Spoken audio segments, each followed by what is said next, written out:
Yo, what's up, y'all? I just kind of want to take a moment or two to kind of weigh in on this whole little scrappy and chaotic disagreement that is going on. And I call it a disagreement because the anger seems to just be like one-sided. So, yeah, I just kind of want to weigh in on it, and I wanted y'all's opinion to let me know, like, am I crazy, or are y'all picking up the same things that I'm picking up and like piecing them together and like making a lot of sense out of this as far as this man's behaviors go? Um, but I'll get a little bit more to that in a minute. I first kind of want to start by like having y'all listen to this little clip right here. Check this out. You know that. I don't f with you. You're sassy. You're damn near a girl. Only women go to social media when something just happened because they can't hold it. They can't hold it. A woman would do that. And that's why you're sassy. That's why who's on our TV show, what man don't allow women to his toes and shake dance and show that's what men want. But you didn't want it because you're sassy. You're a whole girl. And who makes a YouTube page called Messy?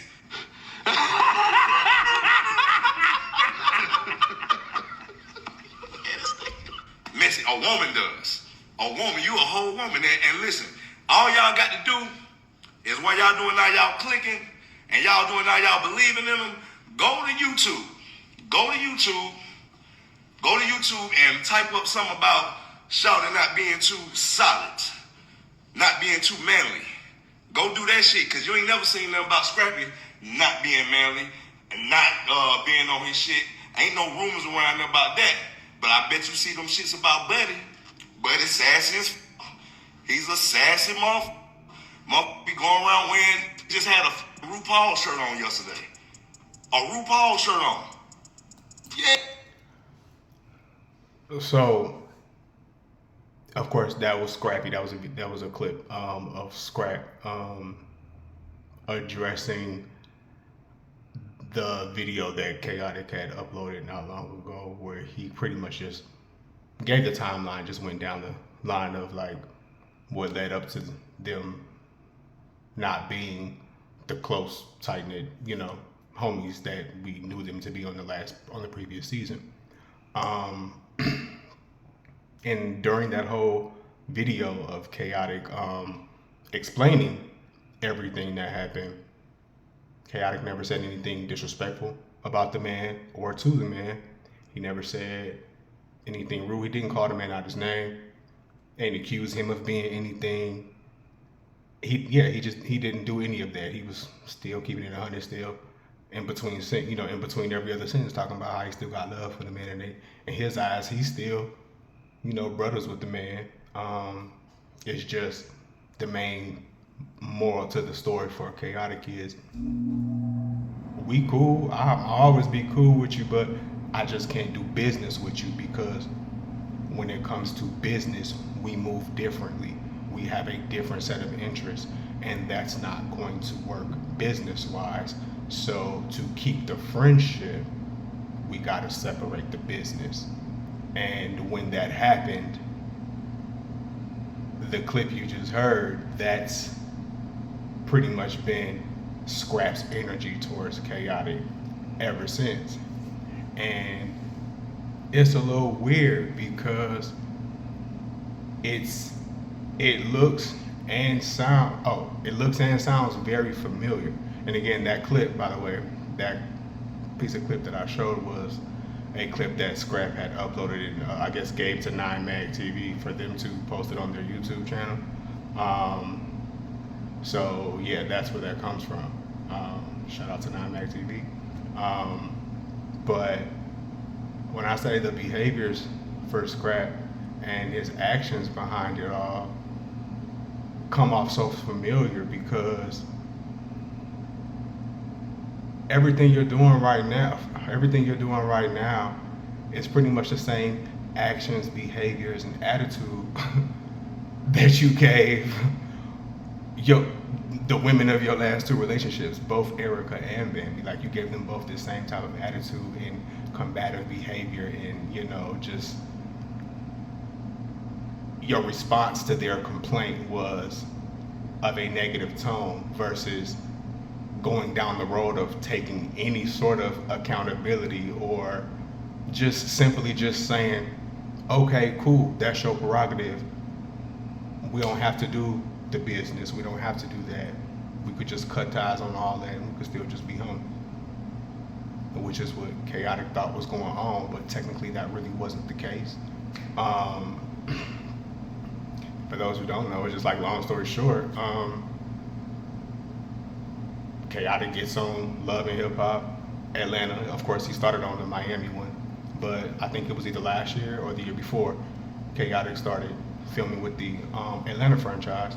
And during that franchise is when, during him coming onto the Atlanta franchise is when Scrap and Chaotic begun the process of forming this bond that we recently, decided to actually like, because they were funny around each other, right? So once he got to the Atlanta franchise and started filming, production started, having them do scenes and stuff together. So as they started doing it, they started, talking and actually realizing, oh, bro, you cool, So they started talking and conversing and things like that. And Scrap is, putting in his ear, telling him,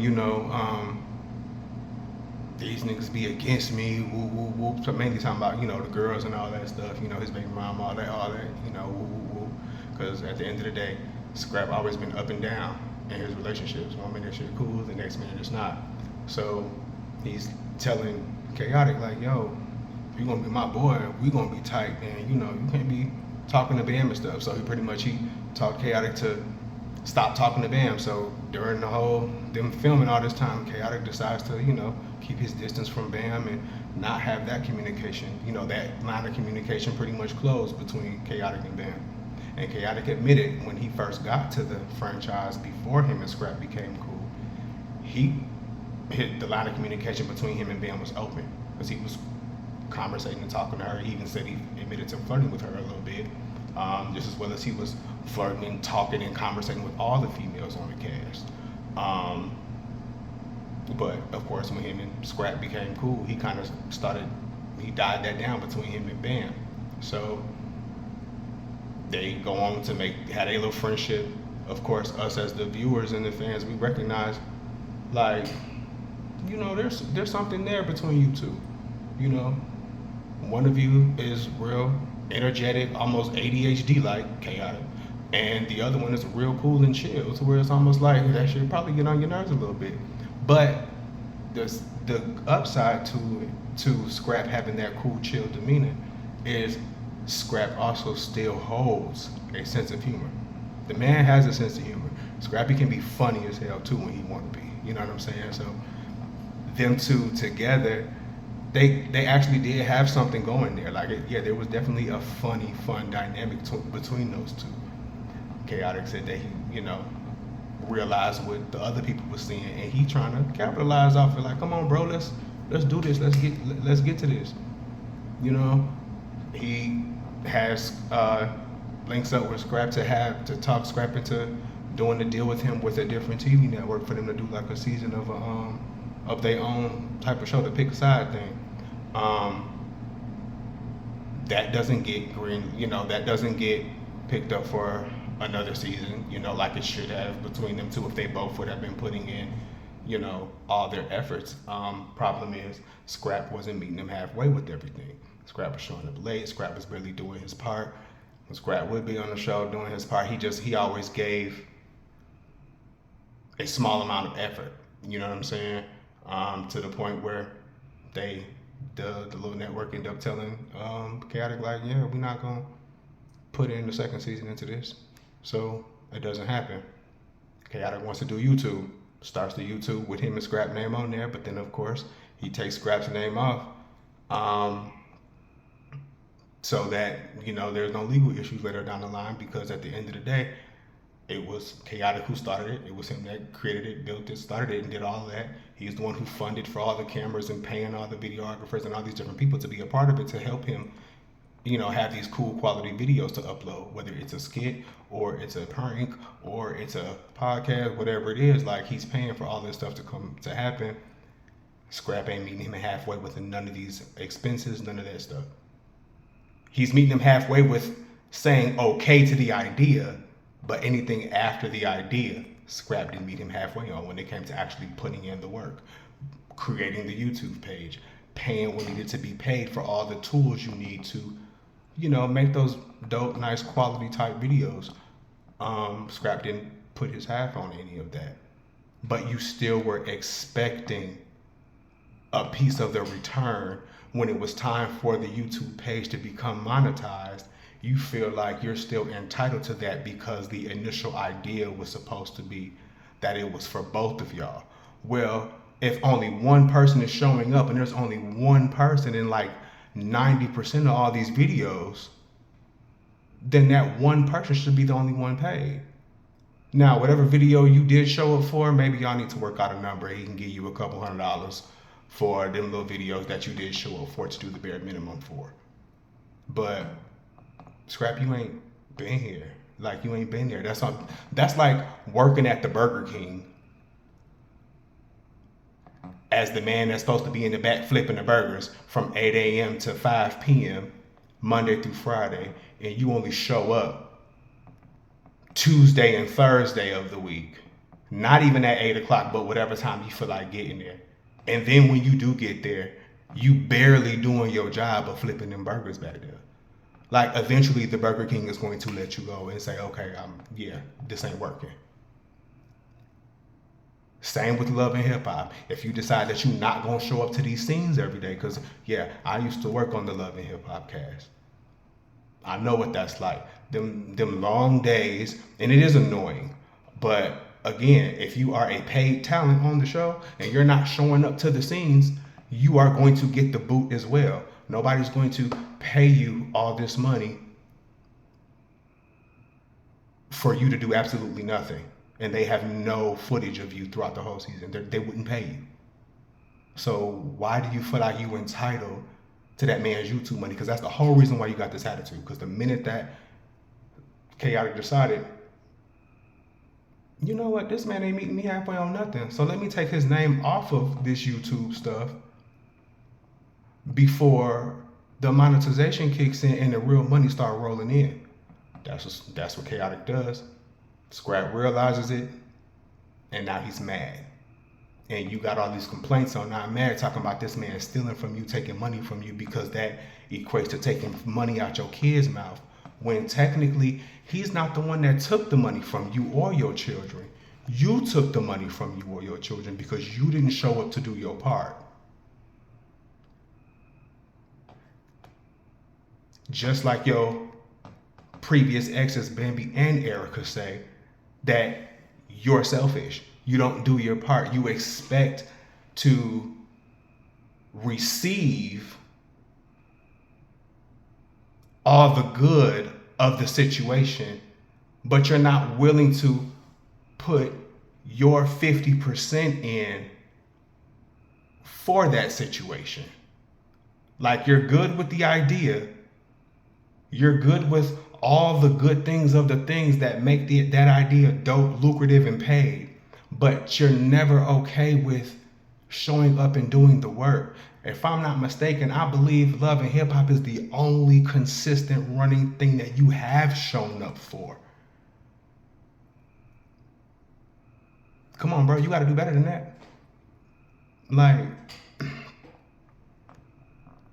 then women talk about you not doing your part, not paying your part, not having your money for your part, this, that, and the third, but you was always willing to take, receive. It's funny how Khaotic got them same complaints about how ever since y'all been cool, he's been putting you on and putting you in on his stuff. He get these little bookings, whether it's a little booking at a club or, a booking to be on a podcast or something else, like where he's telling these people that you can get me and Scrap for this amount of a fee versus just me for this little fee. You can get both of us for this much. Like, this is what he doing. And he steadies talking about how all the bookings you've had over the time of y'all's friendship, you ain't never added him on your bookings. You wouldn't handle your bookings on your own. That man didn't even get an invitation half the time. But, again, you expect for you to receive pieces of their pie. It's almost like your actions are. I don't feel like you're saying this out your mouth, Scrap, but I feel like your actions are saying, because you around me, you need to pay to be in my presence, or you need to pay it to be my bitch as far as Erica and Bambi is concerned. Like, you need to pay, you need to do this. I need to be on the receiving end in order for this relationship to be good. And if I'm not getting this, then relationship's gonna go bad. Friendship with Chaotic. In order for this friendship to be good, nigga, I need a piece of all them different checks, all them different streams of income that you got outside of love and hip hop. If I'm not getting a piece of that, then I don't want to be your homie. But the problem is, it's like, if you're not putting in half the work for the amount of money that I'm getting, then Chaotic is right. Absolutely not. We're not doing this. Same with Erica and Bambi. Why do you think they let your ass go? You wasn't doing your part. You wasn't putting in your half of the work. Like, what is it going to take for you to understand that simple thing? Nothing is given to us just because we want it or just because we said so. I mean, and you of all people should know that by now. I mean, just look at your music career, for example. Like, if it was all just because you said so, you would have way more chart-topping hits than the few that we got from you when your career first started. Because we ain't had nothing chart-topping from you since then. Which is why I think you've been so consistent with showing up to Love and Hip Hop for the last decade. Because if there's no Love and Hip Hop, then there's no other nothing. And that's another reason why I feel like you should have been listening to Chaotic when he was trying to, drum it in your head that you should be interested in these other different streams of revenue outside of just banking on the bag that Love and Hip Hop provides you at the end of the season after you show up to the reunion, when all these other streams of income ain't waiting for you to do no reunion first. Little food for thought, Scrap. Something to think about, man. Tone down that attitude. And another thing, the last part, like, you're just real lazy with that whole Sassy thing. That was real lazy. I'm gonna need you to do better than that, bro. Like, everybody ain't gay. And even if you really do feel that way, because I don't even think you believe that man is gay. But what does that say about you? If you really did believe that, then what does that say about you? Because you hung out with his ass for that long. So even if he was, I feel like we got the right to look at you weird now. Chill out sometimes. You talk too much. Slow down.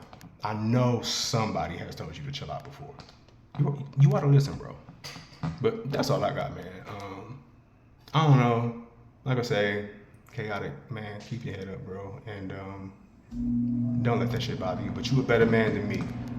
Because Scrappy would have understood that day what it felt like to have the pause put on him for a change. Considering Stevie J didn't have the ability to do it on season 1 when they got into their little tussle. But whatever. That's neither here nor there. I don't know. Y'all let me know how y'all feel about that. Because, yeah, that's just how I feel.